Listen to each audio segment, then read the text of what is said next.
ये जानकर खुशगवार हैरत हुई कि इन लोगों को ये एहसास था कि इस दुश्मनी में दोनों जानिब से मुसलमान मारे जा रहे हैं। मुसलमान होडो भी मरन था, हेडो भी मुसलमान मरन था। अब तक कितने लोग दोनों तरफ से मारे जा चुके हैं? मानू अंदाजो 100 लगभग 100। अच्छा, ये जो इल्ज़ाम लगता है कि ज़ाहिर है जब चूंकि आपने वैसे तो हथियार उठाया अपनी ज़िंदगी बचाने के लिए, जी। दुश्मनी थी जी अपने बच्चों को बचाने के लिए, अपने ख़ानदान वालों को बचाने के लिए, जी। लेकिन फिर इसके बाद इल्ज़ाम ये लगता है कि फिर इसी हथियार को इस्तेमाल करना शुरू कर दिया दूसरी कार्रवाइयों के लिए, डकैती। इल्ज़ाम लगता है ना ना ना इसका जवाब वो हुकूमत इस्लाम हणे थो, एक हुकूमत जे नज़र उहो त इस्लाम हणे थो। बाग जेको आहे असांखे न अहिड़ो को ॿियो जेको मसलो आहे, न को दाड़ो आहे, न घोड़ो आहे, न चोरी आहे, न मसलो आहे। सही सिर्फ़ु असां हथियार जेको खयो आहे सिर्फ़ु दुश्मनी जे लाइ, पंहिंजे हिफ़ाज़त जे लाइ। इन दावों के बावजूद इनके हथियार एक अलग ही दास्तान पेश कर रहे थे।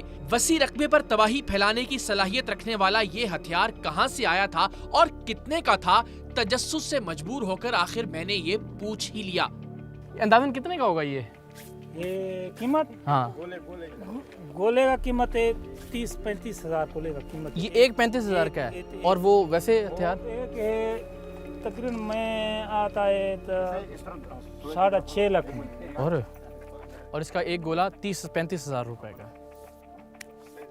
दुश्मनी महंगी पड़ रही है आपको।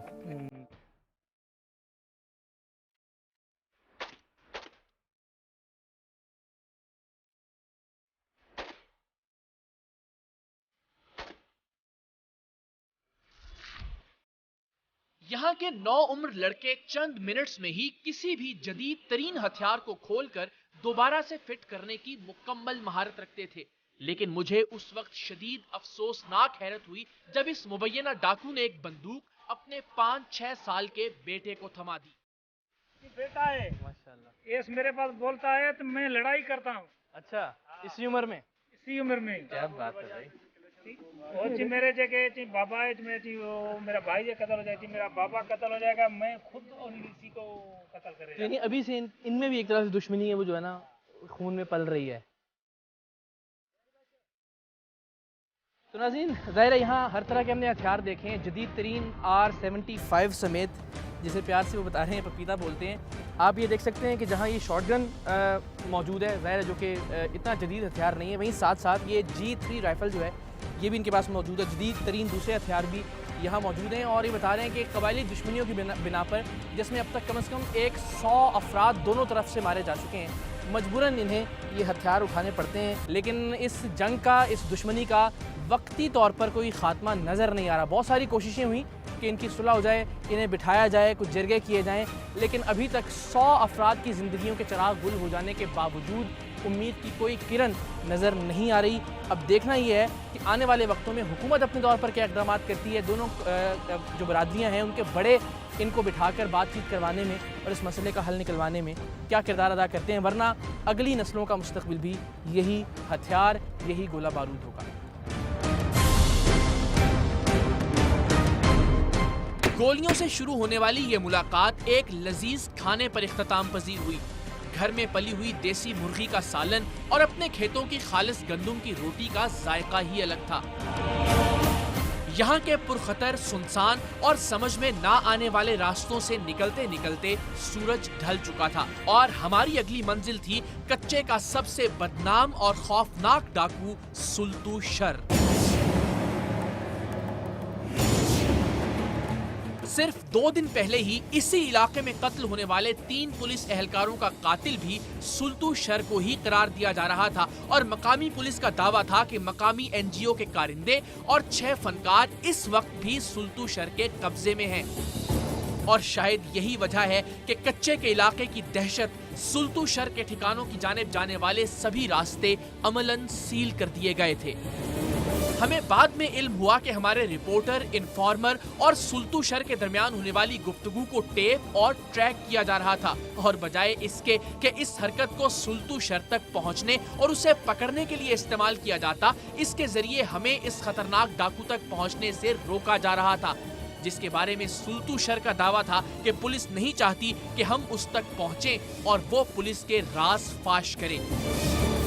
कच्चे का सबसे बदनाम डाकू और राजनपुर के छोटू गैंग का पार्टनर सुल्तू शर रात के अंधेरे में दरिया के किनारे अपनी बेड़ियों यानी कश्तियों के साथ हमारा मुंतजिर था, लेकिन पुलिस की आखिरी चौकी पर मौजूद अजीबोगरीब एहलकारों ने तकरीबन बजोरे बाजू हमें आगे जाने से रोक दिया।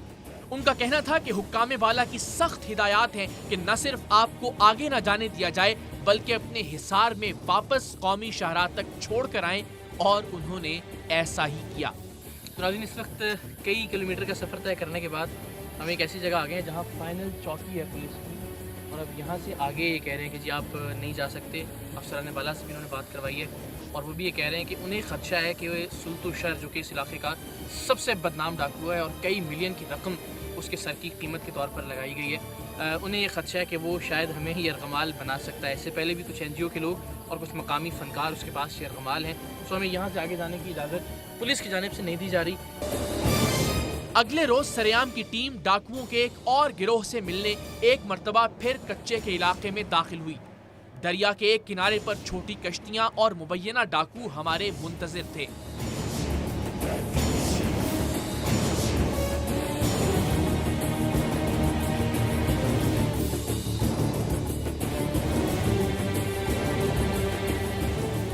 दरिया के दूसरे किनारे पर डाकू हमें इतने तपाक और आदाब से मिले कि अच्छी खासी हैरत हुई। वो तो बाद में ये उक्दा खुला कि इनमें से एक साहिब तो बाकायदा ग्रेजुएट हैं। उनकी फरमाइश पर मैं एक लम्हे के लिए डाकू और वो सरेआम के एंकर बन गए। आप एंकर बन रहे हैं, ये पकड़ के ले यहाँ। अच्छा, कुछ देर के लिए आप एंकर बन जाए। चले, ये बैठने की जगह। यहाँ से हमें एक निस्बतन पुख्ता और साफ सुथरी औताक में लाया गया, जहाँ मकामी चाचड़ सरदार और उनके मुसल्लह साथियों ने हमें खुशामदीद कहा।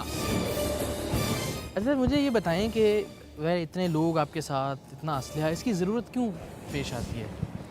ये हमारा इलाका जो है ना, ये कबायली इलाका है। ठीक है।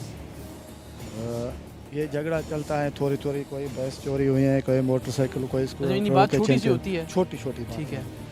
यूं तो इस इलाके में गधे, घोड़े और भैंस चोरी पर नस्ल दर नस्ल 100 कत्ल मामूल की बात है, लेकिन भैंस चोरी पर इस कबीले और भयो कबीले के 8 अफराद कत्ल हो चुके थे। कि आपकी जो दुश्मनी है, अगर उसकी हम बात करें, तो वो किस नौयत की है? वो कहाँ से शुरू हुई? उसमें कितना? पहले तो चोरी की।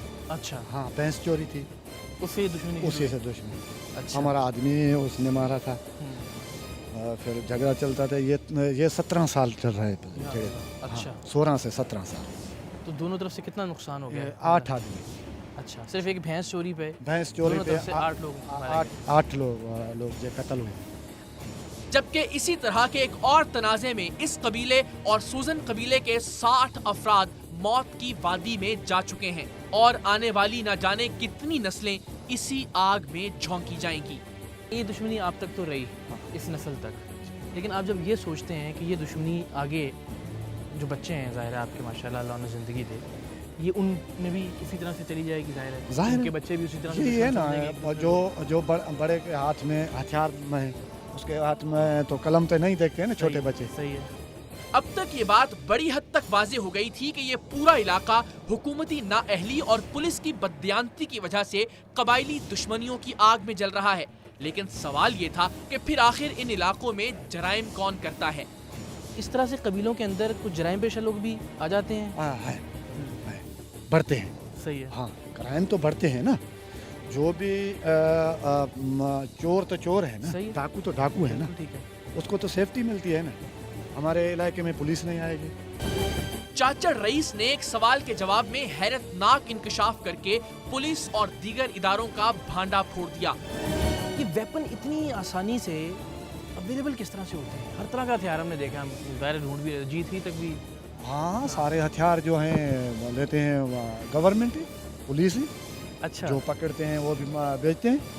यानी जो अगर फर्ज करें कहीं से पकड़े गए, हाँ, वो आगे बेच देती है हाँ, पुलिस? बेचते हैं।